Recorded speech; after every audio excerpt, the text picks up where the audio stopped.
Got to get the injured predator to the boat, and fast.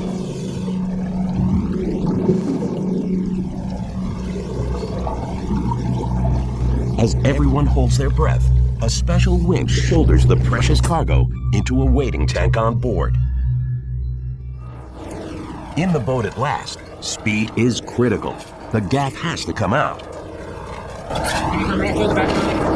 First, to sedate the shark, the team uses a deceptively simple strategy, flipping the animal over.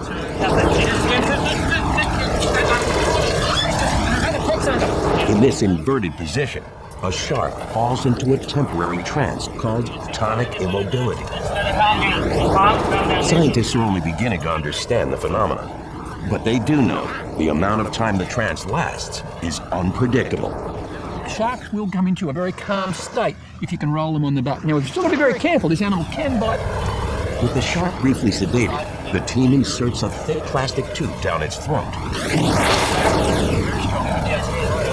The tube allows veterinarians to reach down and remove the gaff. The vet can put his hand down the pipe to make himself safe from all those ragged shark teeth. But even with the pipe in place, the vet's operation requires a steady hand and even steadier nerves. Suddenly, something goes wrong. Mid-procedure, the vet tries to loosen the gaff from outside the protective tubing. That tube came out of the shark's mouth. It's going to, literally tear the skin and deep into that vet's arm. For nearly an hour, the painstaking operation continues as the vet struggles to unhook the gaff and safely remove it. As the crew watches, after a tense 40 minutes, at last, with a careful push, the veterinarian feels the hook release from the shark's throat. Guiding the gaff pole up and out, he's done it. I asked him, I said, Dave, that was absolutely fantastic. And he said, failure was not an option. But the mission isn't over yet. For the shark to have any chance of survival, the crew has to get it safely transferred by stretcher back into the water as fast as possible. Before releasing the 3-meter whopper, the team tags it and quickly administers antibiotics to prevent any wound infection. They then move the beast into position at the side of the boat and carefully lower it down. After about 15 minutes, we could see that the animal got its colour back and it was starting to swim in a very normal manner. And so we knew at that time that we've been successful. A million in one chance to even start this thing, and it's all gone exceptionally well, and we're pretty happy with that. To this day, no one knows how the gaff got lodged in the shark's throat.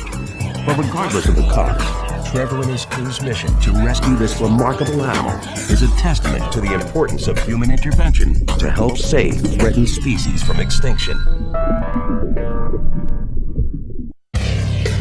Kilometers, thousands of miles away, another extraordinary angler risks his life for the thrill of battle.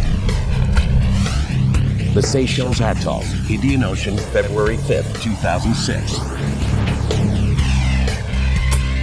International fishing adventurer and intrepid fly fishing guide Peter McLeod will go anywhere to catch whoppers.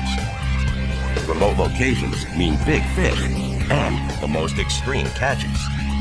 It's pristine wilderness environment. You get that kind of environment, then the fishing's going to be off the clock.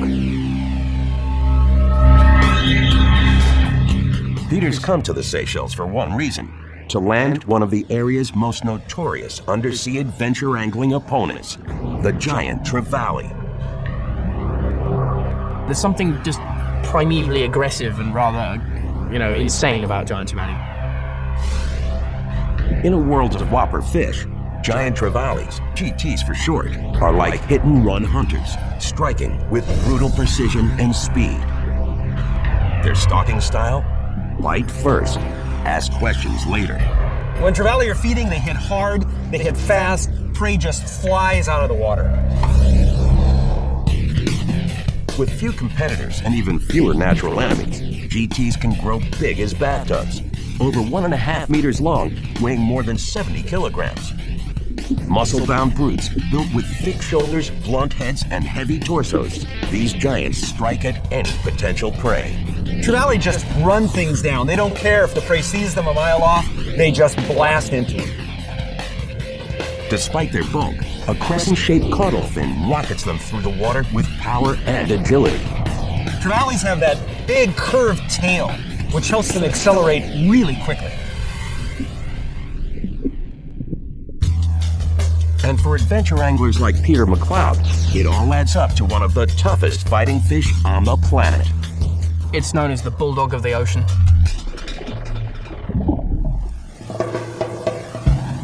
Now, as Peter reaches his shoreline fishing spot along the atoll's rugged terrain, the angler scans the waters for shadowy movement. To get a better look, Peter decides to head for higher ground. Climbing rocks in the middle of the Indian Ocean is risky business. Yet for Peter, it's the only way to get a leg up on his adversary. I climbed up one of these overhanging coral outcrops, probably 12, 15 feet up. It's literally like walking on a lunar landscape. I mean, this thing is like really vicious. It's all dead coral reef. So you've got to be very, very careful. Scanning from the top, the water's clear as glass. The angler spots his target, a giant trevally ahead. It's huge and heading straight towards him. And there I see, plumb sitting there is this massive GT, about 35 pounds. So the heart starts going and I'm beginning getting really, really excited about it. Wasting no time, Peter casts his line. In a flash, the voracious trevally swallows the hook and takes off. The mammoth fish peels off line in a rush, showing no sign of stopping. And it's like being attached to a bus. It's probably the best description. The take is just bang, hits you like a ton of bricks, and then suddenly everything's fizzing out of you, and you're going, oh my God, how am I going to stop this thing? As more line strips out, Peter's increasingly alarmed. Perched at the top of a jagged cliff, embroiled in a tug of war, he's at high risk.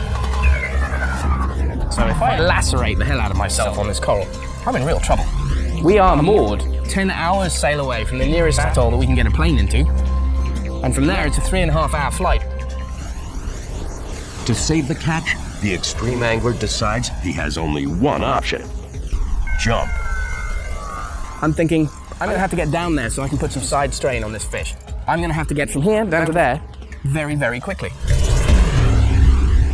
With no idea what's in the water beneath him, Peter grabs hold of his fly rod as tight as he can and leaps off the cliff.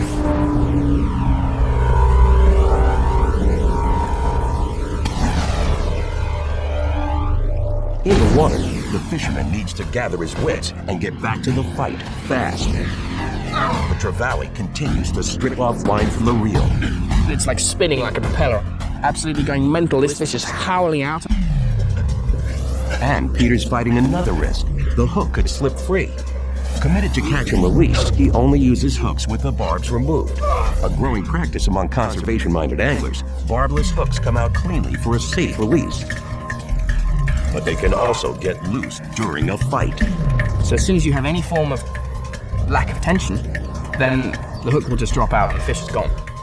With this once-in-a-lifetime catch, losing the hook now would be devastating. To maintain as much tension as possible on the line, Peter struggles to get to solid ground. I mean, it's hard work. You're grunting. It's like, ah. Your back's beginning to go and you're thinking, oh Christ, this isn't fun anymore. As he manages to reel the tiring fish almost close enough to touch, Peter reaches out to its tail. With a final pull on his fly rod, at last Peter brings the monster to him. He's got his prized fish in hand. Up close, it's a trophy GT. At 90 centimeters long, 76 centimeters around, and weighing roughly 18 kilos, it's not the biggest GT Peter's ever caught, but it's one of the most extreme catches he's ever risked.